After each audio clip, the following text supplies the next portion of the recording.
Are you tired of dating men who are unwilling or unable to step up and be the kind of partner and man that you want in relationship? I feel your pain. Are you ready to finally attract in that guy who gives you and shows up for you exactly the way that you need? Well, in this video, we're going to talk about how you can be the queen to inspire and attract a king to enter your love life.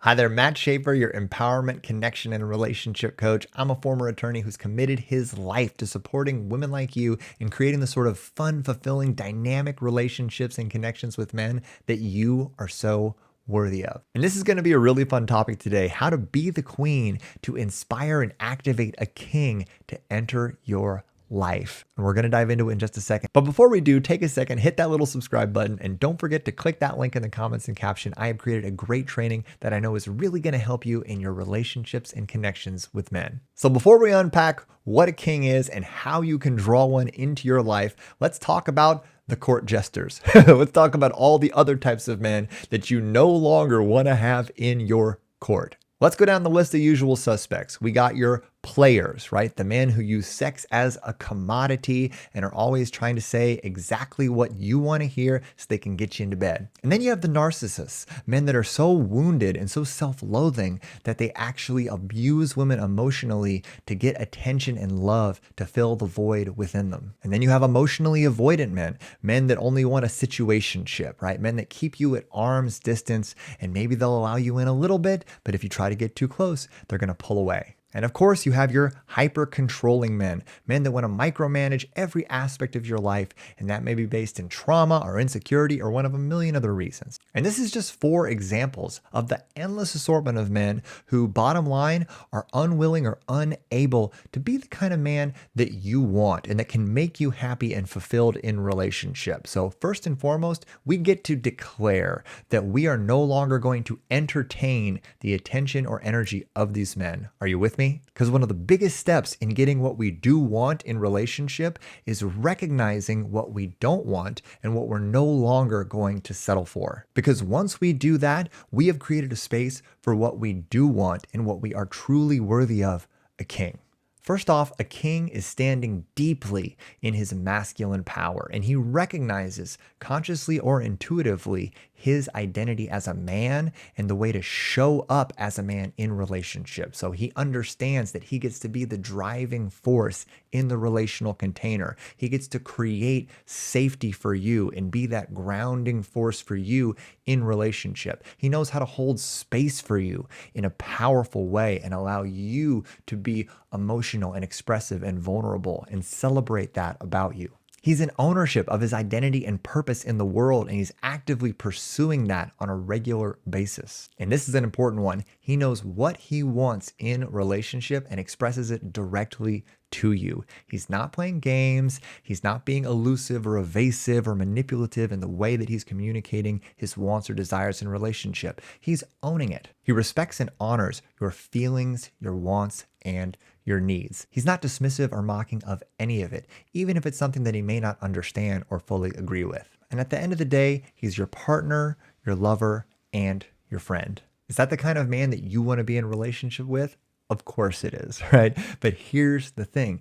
Even a worthy man, even a king will not step up in that way and in the way that you want unless you are in full ownership of your inner value, unless you are showing up as a queen. And this speaks to a very important principle that I want to reiterate for you here, that every relationship is a mirror for you. So if we want a king in our life, what do we get to be? A queen.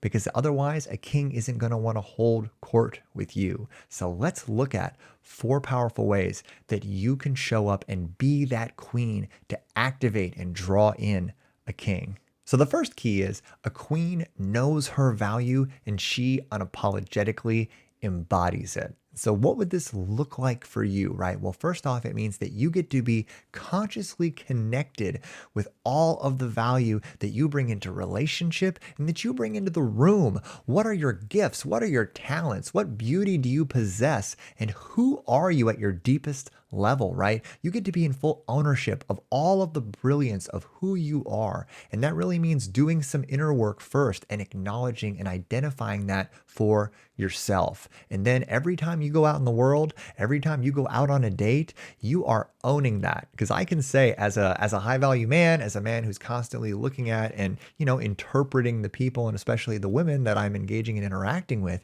you can tell, you can feel it when a woman is fully in ownership of her goddessness, right? You can tell from the way she looks at you, from the way she carries her body. It's very obvious, and men can consciously or subconsciously, they can pick up on it. So if you are in full embodiment of your value and you're showing up with that energy, then men are going to feel it and they're going to see you as a queen that they want to be connected to. And the second key is a queen has sound judgment and she uses it often. And this can look a lot of different ways. It can look like setting positive, constructive boundaries with a man up front and consistently so he knows what you enjoy and what you don't want him to do, right? That's a very powerful way for you to exercise judgment in the way that you interact with him. Another powerful way to exercise judgment is to recognize when to intervene and stop a man from making a mistake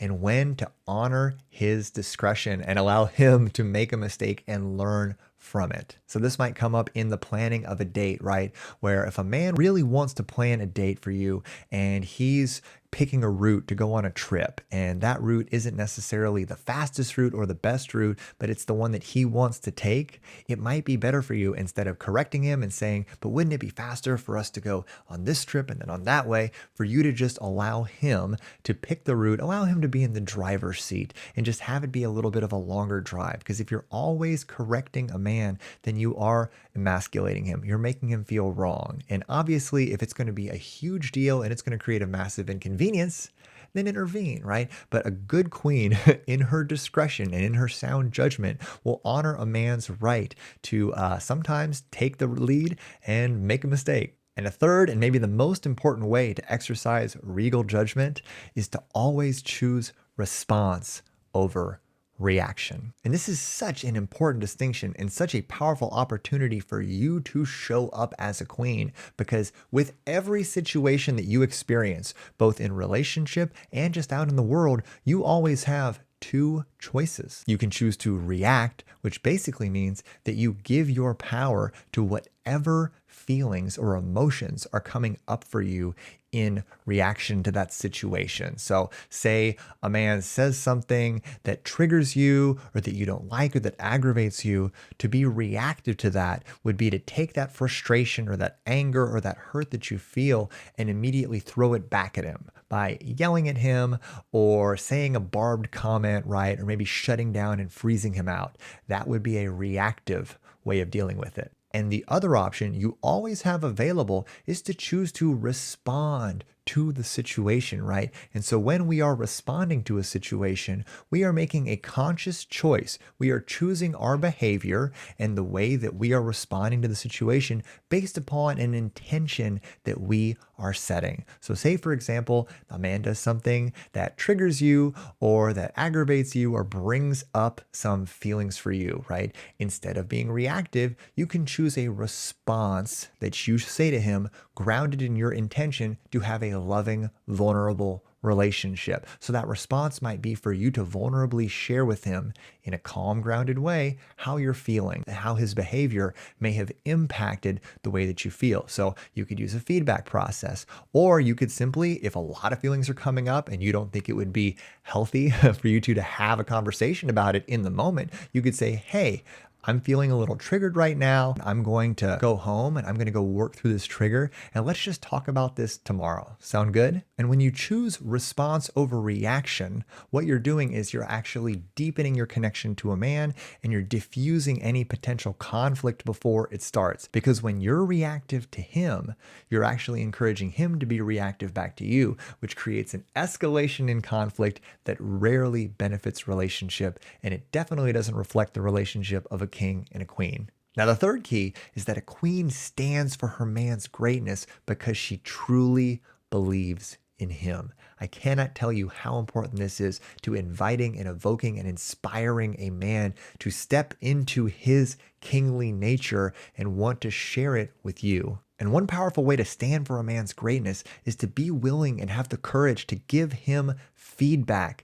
Let him know your thoughts and feelings, especially about how he's showing up in the world. If he's showing up emasculated, if he's out of alignment, right? If you're really experiencing aspects of him that maybe he doesn't see, you have a right and even a responsibility to let him know, hey, is everything okay, right? Because my experience of you is that you seem really stressed out, you seem really upset, and I want to support you in that, right? Because your goal in giving a man feedback is you're being his mirror, right? And it's not to emasculate him, but rather to help him see and understand himself at a deeper way and guide him towards taking things to the next level or healing and releasing whatever it is that he's struggling with. This is also known as not selling out on your partner, which is a truly powerful and important thing because so many people in relationship will sell out on their partners because they don't want to have an uncomfortable conversation.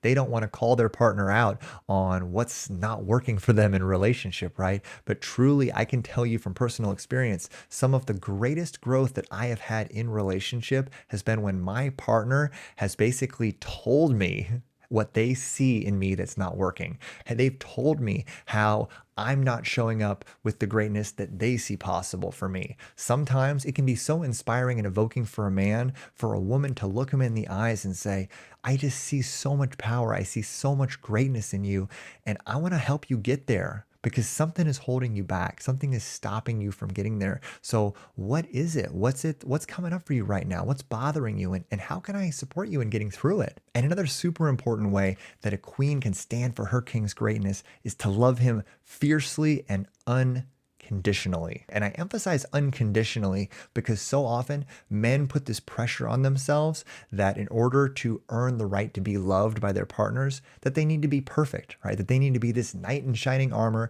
this perfect hero. A lot of men have a story that women love them because of their success, because of their achievement, right? And so they will hide their failures or their fear of failure from women that they're getting to know because they're afraid that if they're not that perfect, successful golden boy, that it's going to undermine or compromise the love and commitment of their partner. So one of the most inspiring things you can do for a man that you are getting to know is to let him know that you believe in him, you see his greatness, and it's okay for him to fail. It's okay for him to share with you his struggles, his fears, how his life is being messy, right? Because you're not tying your love conditionally to his success and achievement. You believe in him, you believe in his greatness, and you want to be his partner in achieving it. And you expect that same belief and that same support and love back from him.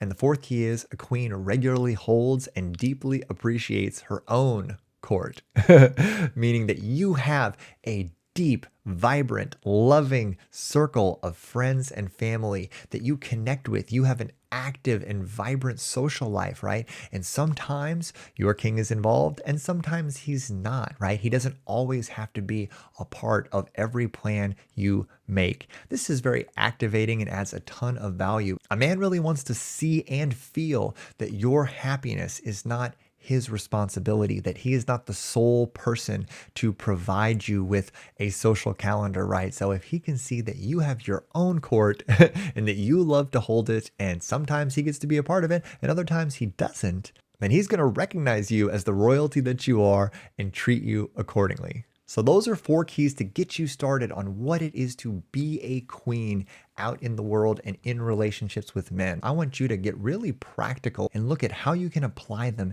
in your life and dating and relationships. And that first one, of course, was a queen knows her value and she embodies it, right? So it's going out in the world and unapologetically being actively connected to the value that you are, to the treasure that you are, to the brilliance in such a way that every man you connect with is going to see it and he's going to feel it. And secondly, a queen has good judgment and she is not afraid to use it. So this can look like knowing when to set positive, proactive boundaries that inspire a man rather than emasculate him.